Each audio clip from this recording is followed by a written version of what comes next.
Mande. Dame tu micro, por favor. Este, sí, ya tiene poquita carga. Ok.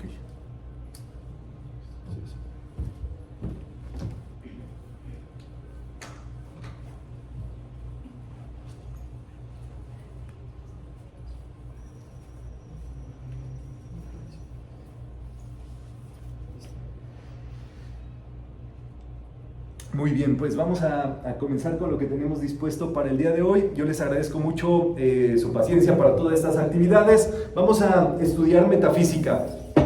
Y en el estudio de metafísica, nosotros trabajamos siempre interiormente. Es hacia donde debe de ir ese trabajo. Entonces, el propósito siempre es interior. Es para preguntarnos qué quiero trabajar, qué estoy trabajando más bien, cuáles son las circunstancias que mi vida muestra y que de acuerdo a ellas, qué lectura le doy a mi vida, para qué me están ocurriendo estas circunstancias, estas situaciones, dónde están allí los asuntos de mi mente. Todo es mental, vivimos en un mundo mental. Y si algo se presenta en nuestra vida es porque nosotros tenemos eso en nuestra mente. Y uno diría, Román, yo nunca pensé que me fuera a pasar eso. Tú no, nadie lo quiere, digámoslo, que ese tipo de cosas sucedan, pero se guardan en el inconsciente. Y el inconsciente trabaja en automático y la mayoría de las cosas que le suceden a una persona, digámoslo así, son inconscientes. Eso es, digámoslo, donde están las capas profundas de la mente. Y es allí donde uno tiene que ir a trabajar, ahora sí con cincel, ahora sí con taladro, ahora sí con todo lo que corresponde a un trabajo mental. Nuestra vida es mental netamente. Entonces, si estamos todo bien, si escuchan bien, si ven bien la pantalla, nada más hacen esta señal. Si no ven la pantalla, pues se mueven para que la vean bien desde donde estén. Y bueno, todo esto vamos a trabajar justo para disolver obstáculos. ¿Cuáles son los obstáculos? Vamos a ver que son interiores siempre. Nosotros podríamos pensar, es que me tienen mala fe, es que no tuve las oportunidades que mi hermano, o que mis hermanos, o que si yo tuviera esto sería más apto, me iría mejor, qué sé yo. Ponemos tantos obstáculos en nuestra mente y son obstáculos inconscientes y son mentales. Todo tendría que ser en nuestra vida como esta vereda, Blanquita, ¿sí, verdad? Así como tú andas, Blanquita, yo te veo que tú andas así por la vereda tropical, moviéndonos sencillamente de un lado a otro. Nuestra vida, nuestras cosas tendrían que ser como cambiar de una habitación a otra. ¿Hacen algún esfuerzo? Simplemente dan el paso y llegan a la otra habitación. Si algo no ocurre, digámoslo, con esa facilidad, es que hay un obstáculo. Cuidemos que nosotros no seamos el obstáculo a esos principios. Jesús sabía estas cosas y tenía decretos del yo soy para domarlas o trabajarlas. Y él decía, yo soy la puerta abierta que ningún hombre puede cerrar. Regresemos a las habitaciones. Si hay una puerta cerrada para entrar a la habitación de la abundancia, de la salud, de la paz, del amor, de la fe, yo soy, ¿cómo es el decreto? Yo soy la puerta abierta que ningún hombre puede cerrar. Cuando hablamos de hombre, hablamos del primer hombre o de nuestra parte humana. Que nuestra parte humana no nos sabotee, que nuestra parte humana no nos establezca esos límites, que es en realidad donde están todos esos. Ustedes saben que en los 2 primeros años de vida es cuando se desarrollan billones, trillones de neuronas en nuestra mente. Prácticamente el 80%, del 80 al 90% se desarrollan en ese tiempo. Y después de los 2 años, nada más el 10%. Quiere decir que hay una gran dificultad para aprender después de los 2 años. O sea que lo que no aprendiste en esos 2 años, quizás no lo aprendas más. Y ahora sí que ahí es de acuerdo a cómo te fue en la feria. Los padres que te tocaron, las situaciones que se viven en esos 2 años, por supuesto que se quedan guardadas en el inconsciente. ¿Ustedes se acuerdan qué hicieron los 2 primeros años? Nadie. ¿Por qué? Porque todo eso se guardó en el inconsciente, sin embargo está allí anidado y guardado. Y entonces nosotros tenemos que podar todo eso, o trabajar, digámoslo así, con ese 80% que está allí y que nosotros asumimos las cosas de la vida que así son, porque allí las tenemos guardadas. Todo lo que ustedes crean que así es porque está guardado en el inconsciente. Las cosas que se cuestionan y dicen, oh, ¿por qué eso funciona así? Es que empiezan a romper esas ideas o esas estructuras. Entonces, cuando nosotros vemos estos puntos, tendríamos que preguntarnos, ¿verdad? La pregunta mágica para responder en esta actividad es, ¿qué me obstaculiza? Para poderlo observar, para poder romper un obstáculo hay que observarlo.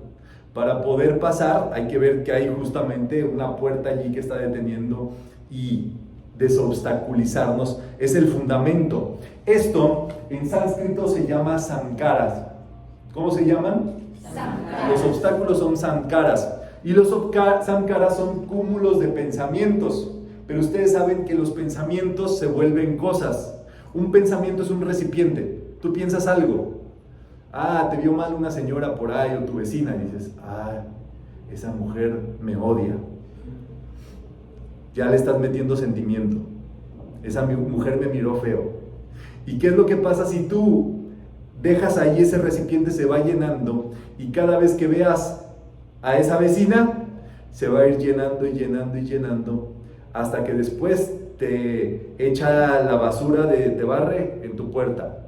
Después eso se va extendiendo y extendiendo más hasta que se vuelve algo físico, tangible, visible, y ahí es donde muchas de las veces dejamos crecer situaciones de la nada. Ustedes vieron, ¿qué fue eso? La mujer iba allí, está ensimismada, o está enamorada, o se peleó con su novio, y pasó y pues así anda, digámoslo, caminando por la vida, pero no es que tenga algo contra ti, ni que fueras tan importante.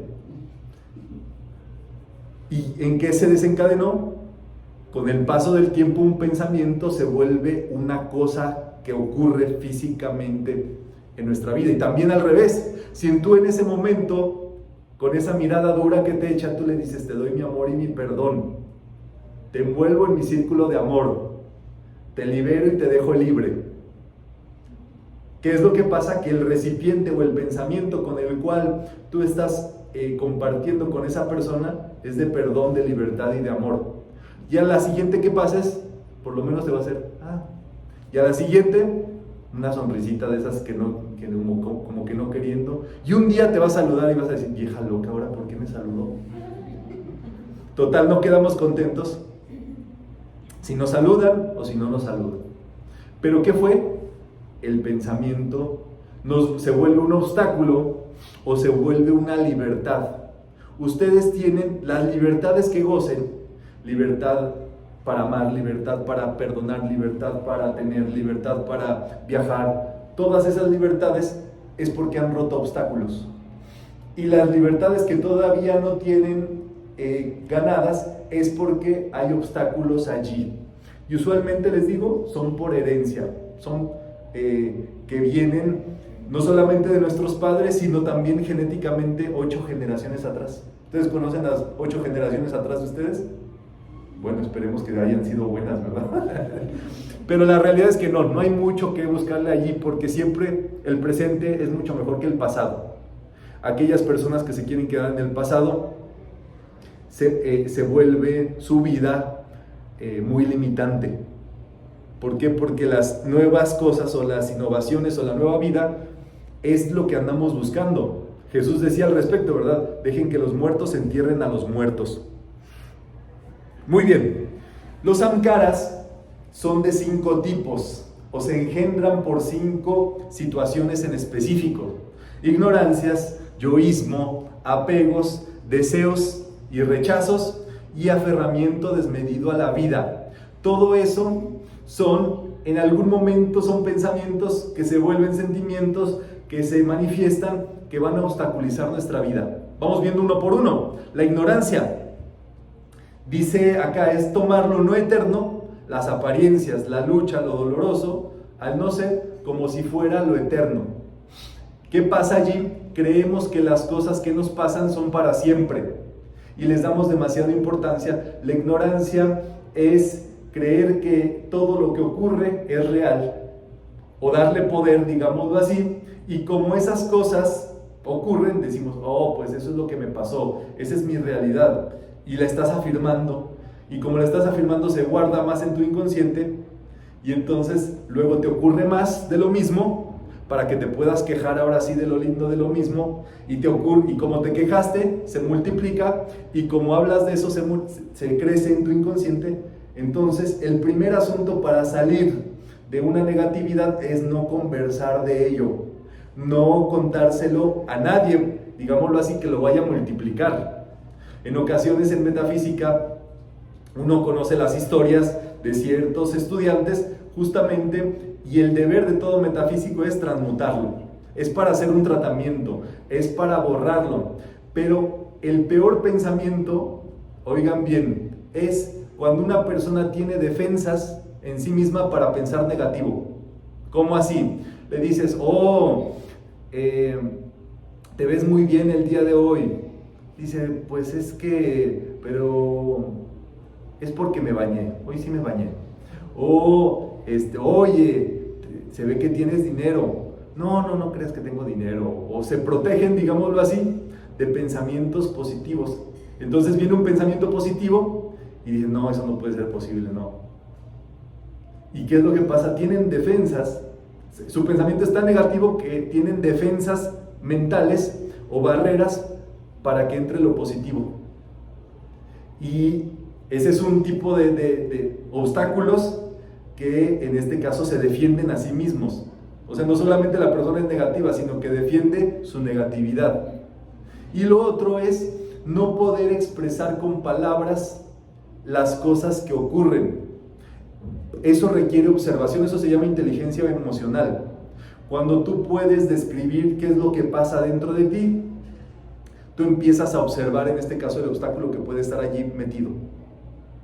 Entonces, eso es lo que llamaríamos también como una confesión. Y a partir de que eso se descubre, se empieza a limpiar. Pero si tú no hablas las cosas, se quedan guardadas, ¿dónde? En el basurero del inconsciente, que es lo mismo que el subconsciente, inconsciente, estamos hablando de la misma discordia. Nadie quiere entrar al inconsciente, pero es necesario.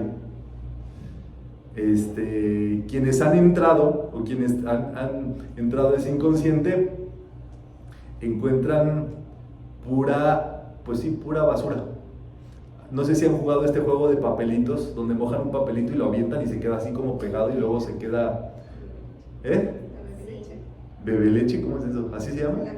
Sí, el avioncito. Pero imagínense todo una habitación de puros papeles mojados, secos. Así pilas y pilas y pilas y pilas. O sea, basura mental. Ese es el inconsciente. No sirve para nada. Más bien, o sea, los pensamientos que están allí se multiplican a sí mismos. Y ahí viene el punto. Si tú puedes hacer de tu vida los pensamientos positivos que pasen al inconsciente, allí adquieren poder. Allí trabajan para ti solito. Trabajan para tu bien. Si tú empiezas a creer que eres saludable, tienes actitudes saludables, si tú dices, yo siempre soy saludable, viene una información de que te puedes enfermar y no lo aceptas. Alguien empezó a estornudar en tu alrededor, tú dices, yo soy la salud perfecta. Y no solamente eso, sino que a esa persona le bendice su salud. ¿Qué es lo que pasa? Dentro de tu subconsciente se va a ir guardando que tú eres salud, que solamente hay salud a tu alrededor. Y entonces tu cuerpo solamente va a expresar salud, va a empezarse a mover en esos ámbitos. Entonces, ¿qué es lo que pasa? Para cerrar este punto de la ignorancia. La ignorancia es no querer saber, no querer evolucionar, no querer lo superior. Y uno de los casos más fuertes, pero que hay que atajar de inmediato en el ámbito de la salud, es cuando han habido apariencias, así les decimos, a los malestares del cuerpo físico, crónico-degenerativas. Hay veces que vas al hospital y te dicen, tus padres han padecido esto o aquello o así, como por un registro de herencia. Entonces, esas apariencias aparentemente se transmiten de generación en generación, pero no es cierto. O sea, son enfermedades o padecimientos crónico-degenerativos. ¿Qué quiere decir? Que un día el ser humano los anida y van creciendo con el paso del tiempo. O sea, por actitudes de vida. Y entonces, en realidad, lo que sí heredamos de nuestros padres es la actitud. Si nuestros padres son sonrientes, nosotros vamos a ser sonrientes. Si nuestros padres son pesados, con cara dura, nosotros vamos a andar pesados. Exactamente. Entonces, todo eso, nosotros copiamos la vida de nuestros padres. Vamos, Martín. Son, digamos, padecimientos aprendidos, porque vemos a nuestros padres o a los adultos que nos rodean y pensamos que lo que ellos están haciendo es lo correcto y los imitamos porque es el trabajo de un niño pequeño. No tenemos de otra. ¿Y saben qué es lo más fuerte de todo eso? Que salirse de la estadística o salirse de cómo viven nuestros padres, cómo vivieron nuestros abuelos, cómo pensaban. Tú sabes, las estadísticas, los gobiernos usan estadísticas, las usan para todo, pues. Tú sabes vamos a hablarlo en positivo, la posibilidad de que una persona deje de vivir en el sitio en que nació, creció, vivieron sus padres, sus abuelos y todo eso, o sea, que se mueva de lugar, es casi nula. ¿Tú sabes se le llama, esto tiene un nombre específico científico en los datos, la posibilidad de que una persona cambie su estatus económico o el estatus económico de su familia de generación en generación? ¿Por qué? Porque está lupeado, está ciclado. Generación tras generación crecen, nacen, dicen, no, así aquí me tocó vivir, este es el modo de vivir, no hay otro modo de vivir, ni modo, con todo el ciclo de situaciones que vivieron los padres, los abuelos, nada más que regenerados un poquito hasta con celular, hasta con cosas nuevas, pues. Pero la realidad es que el mismo síntoma de vida ocurre generación tras generación. Y eso es justamente cuando nosotros buscamos romper ese obstáculo. La llama violeta hay que visualizarla ante cada situación de ese tipo que nosotros sepamos que existe en nuestra vida.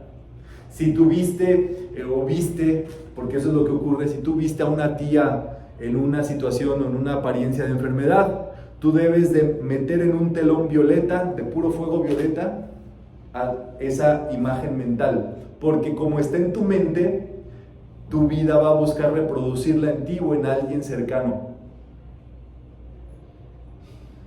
Si tú supiste de alguien que vivió algún crimen, alguna apariencia de robo, tú tienes que meter esa idea en un fuego violeta. El fuego violeta libera, quema, consume, transmuta todas las ideas que están allí. Y eso es así. Les digo una tía, porque a veces decimos, no, mis padres bien. Bueno, ve a segundas ramas, porque allí está todo el asunto. Pero lo que tendrías que ir primero así, tus padres, ¿qué le ocurrió a tus padres? ¿Cómo fue la vida de tus padres? Luego tus hermanos, los hermanos también nos marcan canijo, sobre todo si fuimos los menores. ¿Quién de aquí es hermano menor? ¿Quién fue hijo único? ¿Y quién es el hermano mayor? Ah, mira, ahí como que está repartido entre mayores y menores. Tú eres la media, no, Blanquita, tú estás chiquita, Blanquita, por favor. Pero el asunto es, tienes que ir así y ver esos cuadros, porque son cuadros, digámoslo así, que se repiten. Y luego de eso, ya puedes ir como a tu alrededor. Y bueno, si tienes hijos, el asunto con los hijos es que no, o más bien que no les heredes pensamientos negativos, discordantes en un futuro o a las nuevas generaciones. Es un gran error, por ejemplo, cuando llega un joven, yo creo que a todos nos pasó a un trabajo o a un lugar y dice, y la famosa novatada, pero no una novatada de joven, sino una novatada a fuerza. Dice, si yo batallé por eso, él también tiene que batallar. Si yo luché por este puesto, él también tiene que luchar. Me perdonan, pero eso es discordia. Eso es para meterlo en la llama violeta. No vale la pena pensar así. Nunca traten a la gente así, ni dejen que los traten así. Tienen que decirle eso: amada presencia, yo soy la espada del arcángel Miguel, cortando y liberando toda limitación. Porque lo que quieren esas personas es que vivamos con su mentalismo. Y ni dos hermanos tienen por qué vivir las mismas condiciones de vida. Ni siquiera se viven, pues, por eso somos tan diversos a nuestros hermanos. ¿Vamos bien? Entonces, el primer punto que debemos nosotros ver es no ser ignorantes, no obviar las cosas. O sea, hay que ir justamente a entender qué es lo que pasó, qué es lo que pasó en mi vida, qué es lo que ocurrió con mis padres, qué es lo que está ocurriendo a mi alrededor, qué es lo que está sucediendo. Y es allí que hay una posibilidad de desobstaculizar. Pero si nada más seguimos, nos vamos a seguir enmarañando con esas situaciones. El segundo obstáculo es el yoísmo, que, digámoslo así, nos va a creernos que somos la carne y el hueso, que, digámoslo así, que solo somos lo físico, que solamente existe lo físico y que entonces pues no hay más. Eso en muchos de los sentidos deriva en narcisismo. El narcisismo es un síntoma donde no solamente esa persona cree que es importante o que es superior a los demás, sino que hace creer a los otros de esa superioridad. Entonces se cree así como que las personas que viven alrededor en función de esa persona. Y eso es justamente, todo esto va a derivar en sufrimiento. O sea, un narcisista va a acabar solo, demacrado. Son esas situaciones de salud en personas que no nos explicamos, pero que finalmente acaban con padecimientos mentales muy fuertes. Porque, dice acá, es la identificación de la persona con su envoltura física, que es el instrumento con el que se adquiere el conocimiento. O sea, en lugar de que se use el cuerpo para aprender en este mundo, se usa para creer que somos nada más el cuerpo. Ante eso podemos decir, yo no soy este cuerpo. Si quieren, ¿verdad? ¿Creen que son el cuerpo? Entonces podemos decir, yo no soy este cuerpo. Estos pensamientos, yo no soy estos pensamientos. Estas emociones, yo no soy estas emociones. ¿Qué eres entonces? El ser. Dice Connie Méndez, yo soy el ser. Yo soy la presencia.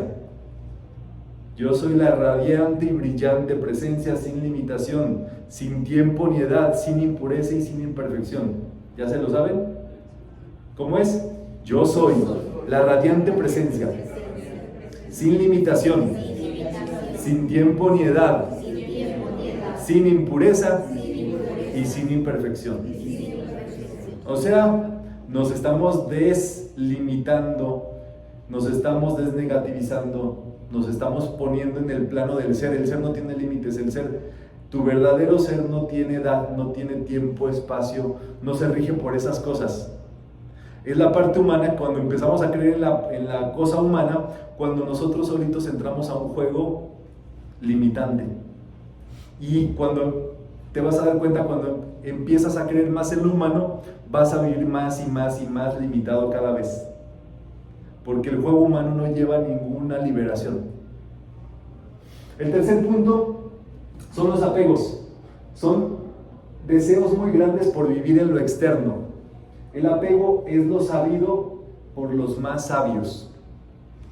Qué interesante esto. El apego es deseo por el mundo exterior. Esto, deseo de vivir siempre hacia afuera.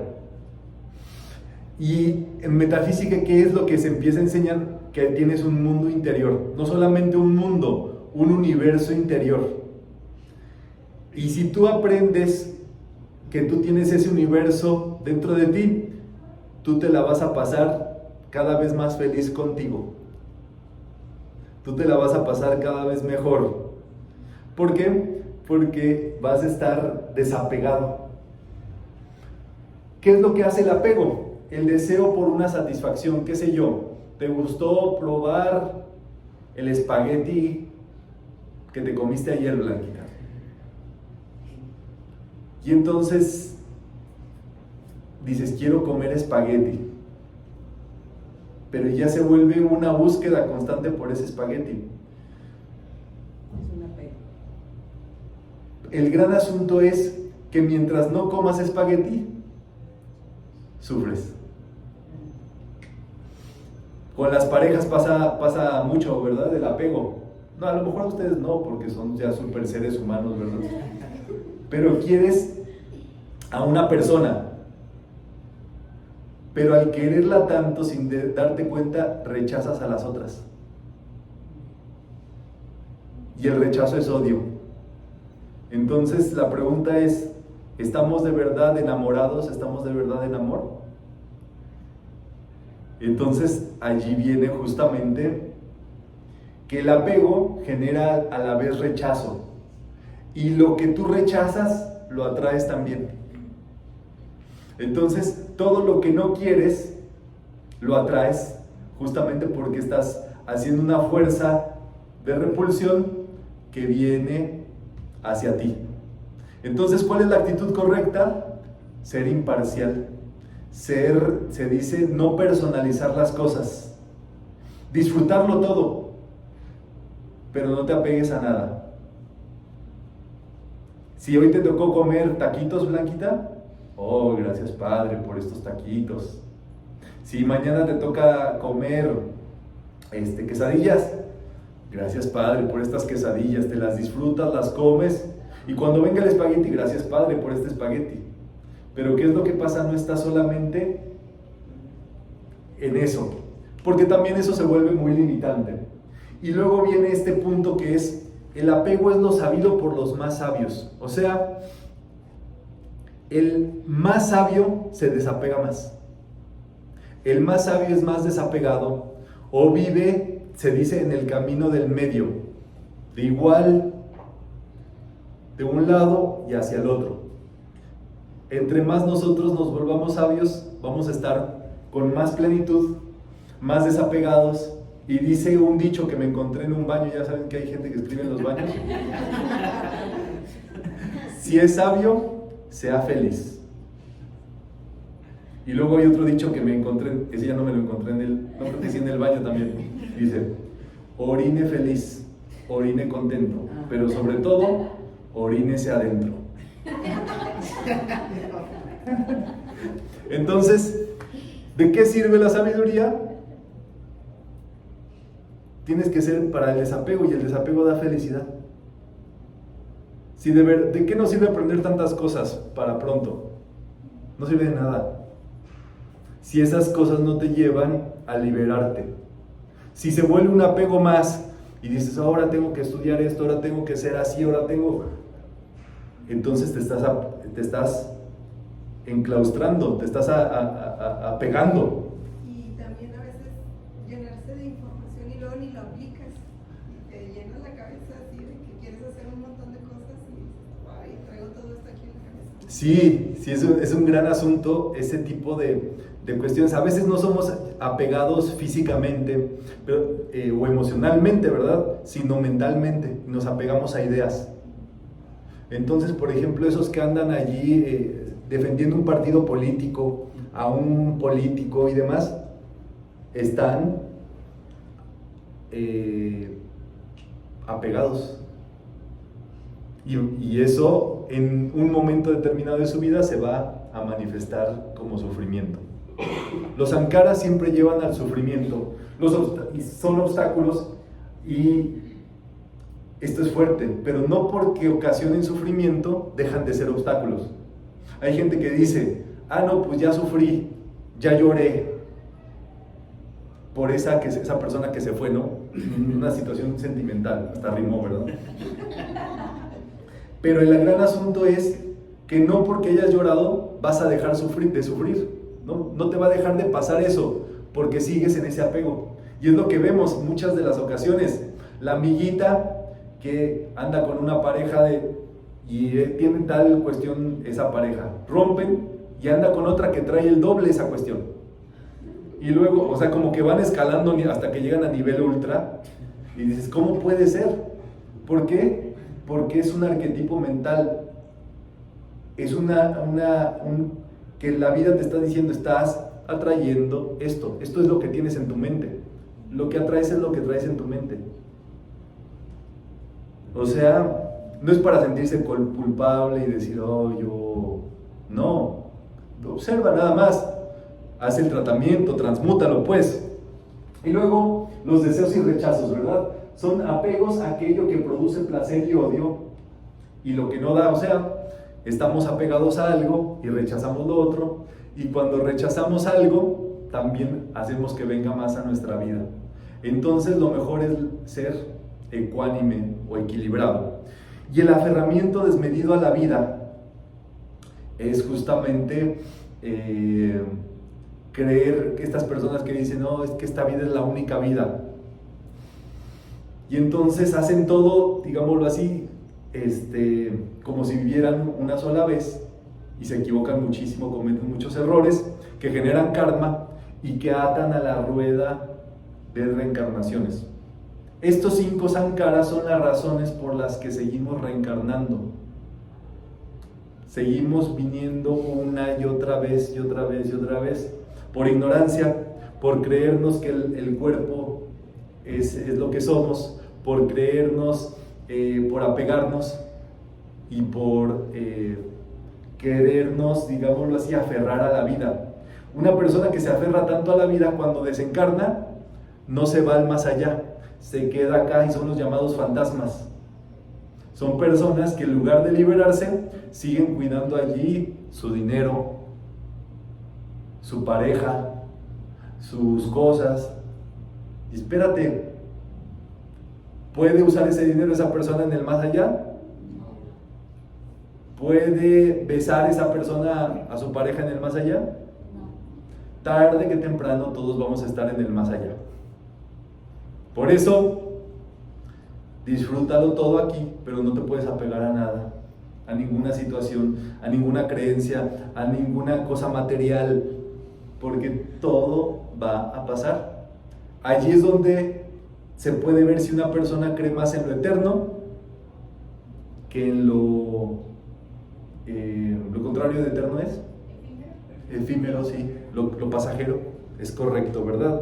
Entonces, nosotros así, ¿verdad? Vinimos desnuditos y desnuditos nos vamos a ir. Si acaso una mochilita, no sé cuánto te dejen llevar para...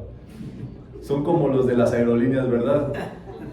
Yo creo que son peores, no te dejan pasar nada más que tu alma, que tu ser. Y ahí viene la clave. ¿Cómo se sabe que nosotros evolucionamos en una vida? Por todo el aprendizaje, por todo el saber, por todo el entendimiento que logramos en esa encarnación, porque eso se guarda en el alma y trasciende. Si una persona logra esa conciencia superior, por lo menos en un 51%, ya no tiene que seguir reencarnando. Pero ahí diríamos, 51% y sin apegos, sin creencias falsas, sin limitaciones. ¿Vamos bien hasta acá? Entonces, bueno, este mundo es un mundo mental. Nos hemos metido acá y estamos justamente visionando. Todo lo que tenemos que hacer acá es lograr el entendimiento superior de las cosas. Empezarlo a ver desde el punto de vista de lo eterno. ¿Esto que me está pasando es real? ¿Es para siempre? No, entonces no es real. Es pasajero, es efímero. Pasa, va a pasar como todo pasa. Es una apariencia.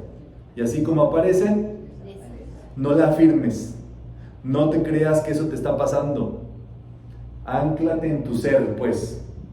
Es allí donde uno necesita, por eso la meditación es importante, visualizar la luz, te ancla en lo eterno. La luz es lo que rige el universo, es la eternidad. Entonces cuando uno piensa en la luz, uno piensa en lo eterno. Y así cada uno de nosotros, digámoslo así, se va conectando cada vez más y más. Y aquí viene la clave. Conociendo esto, el sufrimiento puede ser evitado antes de que se produzca.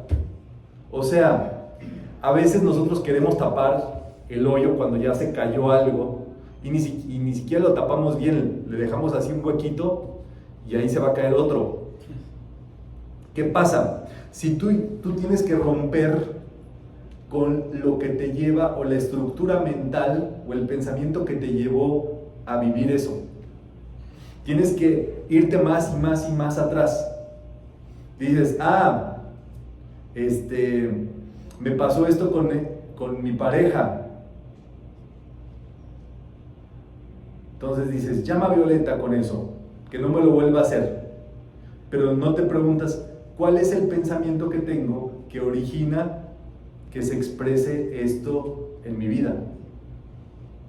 O sea, que se exprese esto en mi pareja o en esta situación que estoy viviendo. ¿Cuál es el pensamiento? ¿Cuál es la creencia? Y ahí sí te vas y dices, mis padres, ¿dónde lo vi? ¿O dónde lo estoy yo? ¿Y cuál es mi postura? ¿Estoy viviendo esto desde lo eterno? ¿O lo estoy viendo como real, algo que es efímero? Y es allí donde están las causas y los ejes de todo lo que necesita trabajarse. A ver si me hago entender con eso.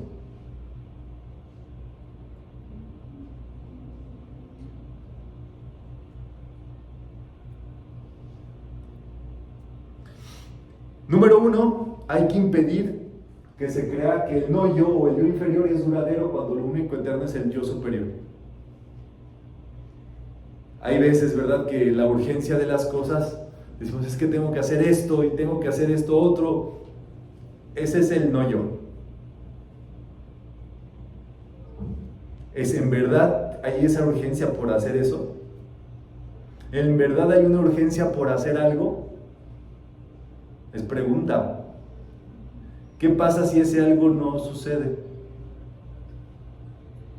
¿Se acaba el mundo? Cuando uno vive, digámoslo así,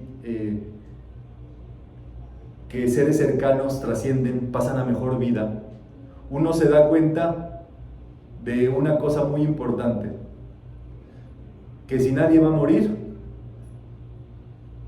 entonces eso no es importante. Entonces puedes preguntarte, ¿alguien va a morir si no hago eso? Entonces puedes dejar de hacerlo. ¿Me voy a morir si dejo de hacer esto? Si te vas a morir, pues entonces hazlo. ¿Me entienden? O sea, ¿cuál es la realidad de las cosas? Lo único por lo cual podríamos tener una idea es justamente por el yo superior. ¿Cuál es la importancia de esto? Lo único eterno es mi yo superior. ¿Podemos decretarlo? Lo único eterno es mi yo superior. Cuando te agarren las prisas, ¿sabes cuánto tiempo tiene el yo superior? Y tú andas apurado. Y puedes decir, lo único eterno es mi yo superior. En el presente está lo eterno. El sufrimiento puede ser evitado considerando que todo lo que se percibe es de los sentidos. Todo lo que percibimos es efímero, es de los sentidos, se siente y luego se deja de sentir. Y ya. Entonces, es pasajero. Sí, Dalia. Eso entraría, creo que es un precepto que dice que usemos el discernimiento para ver lo más importante y lo que es más importante de lo menos importante y lo que es útil de lo menos útil. Sí, esa es la primera regla se llama para la primera iniciación. Cuando un ser humano empieza a lograr estados de conciencia superior, hay una regla que es discernimiento. Cuando el ser humano logra el discernimiento, de la mano con el amor y la ausencia de deseos y demás, entonces entra en esa primera iniciación. ¿Cómo funciona el discernimiento? Número 1, para decidir entre lo bueno y lo malo, eso todos lo sabemos. Pero luego, entre lo bueno y lo mejor. Y luego hay un discernimiento superior que es dentro de ese mismo bien, que es lo fundamental, cuál es el principio, cuál es el origen de todo eso. Entonces, nosotros tendríamos que desarrollar ese discernimiento y decir, bueno, dentro de estas dos opciones, ¿qué es lo mejor? Dentro de lo bueno, ¿cuál es lo superior? ¿Qué va a beneficiar a más personas? Y eso es muy sencillo, ¿verdad? Por ejemplo, en esta actividad de metafísica, pues cada uno de nosotros, o en este caso su servidor, yo estaría en mi casa haciendo metafísica, yo con mis decretos, yo con mi libro, yo con mi yo soy, yo con mi heptario, y me la paso bien, Blanquita, no me puedo quejar, me la paso muy feliz. Pero ¿qué decimos? Si yo voy a meditar, si yo voy a estudiar, si yo voy a reflexionar sobre esto, pues hagámoslo grupalmente. Y entonces se abren las puertas para que todo mundo pueda también compartir eso. Entonces, entre lo bueno, ¿qué es mejor? ¿Una sola persona decretando o decenas de personas decretando? Entonces, es como uno puede ir logrando discernimiento. La ignorancia se disipa cuando se termina la identificación con objetos mentales, y eso es la gran liberación. La persona que ha conseguido el yoga o la integración con su ser interno o alma es como si no existiera el mundo externo. Esto sucede. Metafísica te lleva por los cursos desde el básico, que por aquí está, que se llama Pilares. Es este de aquí, este es como el primer curso de metafísica que uno estudia, y empieza a ver allí los 4 pilares: mentalismo, el ser interno, 7 rayos y rayo violeta. Luego pasa a metafísica avanzada, luego a 7 rayos. O sea, hay ciclos de aprendizaje. Pero ¿cuál es el objetivo central de todo eso? Que tú te desidentifiques del mundo físico. Empiezas a ver tu vida ahora desde los 7 rayos. Empiezas a ver toda tu vida desde el mentalismo. ¿Qué pasaría si tú de verdad creyeras que este mundo es mental? Número 1, dirías, ¿cuál fue el pensamiento que me llevó a esto? ¿Cuál fue el sentimiento que hizo que ocurriera esto otro? ¿Qué acciones hicieron que yo viviera esto? Y luego empiezas también a ver tu vida desde los 7 rayos. ¿Qué cualidad ocupo? Pues el amor, y el amor es del tercer rayo rosa. La inteligencia, ¿de qué rayo es? Y empiezas a reconfigurar tu vida y tu mente, tus sentimientos, tu mundo, con base en el ser, en lo eterno, en las cualidades superiores del ser. Y en un momento determinado vas a dejarle de prestar tanta asunto a las cosas físicas que te pasan. Y es el principio para que entonces puedas controlarlas o puedas trabajar desde ese punto metafísico. Es un proceso, todo esto que vamos diciendo, pero en algún momento, si tú continúas, tu vida va a ser más metafísica que físico. O sea, me refiero, va a ser controlado desde lo metafísico todo. Con un pensamiento vas a solucionar cuestiones que antes tomaban litigios y lucha y demás. Y la fórmula justamente de toda esa enseñanza que usamos en metafísica se llama Kriya Yoga. Hay distintos tipos de yoga, y el Kriya Yoga es el que trabaja por medio de la devoción, que son en este caso la oración científica y los decretos, que son las lecturas y que son las charlas en este caso que nos llevan a reflexionar y que nos llevan a accionar todas estas enseñanzas. Dice acá, es la integración con el Ser Supremo por medio de la acción, lectura de carácter interno y con la devoción de la presencia del Ser Supremo. En este caso, la presencia Yo Soy, que es justo la lámina en que es conveniente siempre tener frente a nosotros en este reconocimiento de lo divino. ¿Dudas de lo que hemos visto hasta este momento? Muy bien, pues prácticamente con eso cerramos este tema. Si están de acuerdo conmigo, vamos a hacer dos cosas, dos actividades más. Nuestra donación al final, que es lo que permite que se pague este salón, que pueda seguir llevando a cabo y convocando estas actividades. Y antes vamos a hacer el servicio de llama violeta. Ahora sí que todo lo que les salió en mente, todo lo que vieron de ustedes a su alrededor y demás, es momento de transmutarlo, y eso justamente ocurre mediante ese servicio. ¿Alguna duda? Bueno, vamos con el servicio de llama violeta entonces.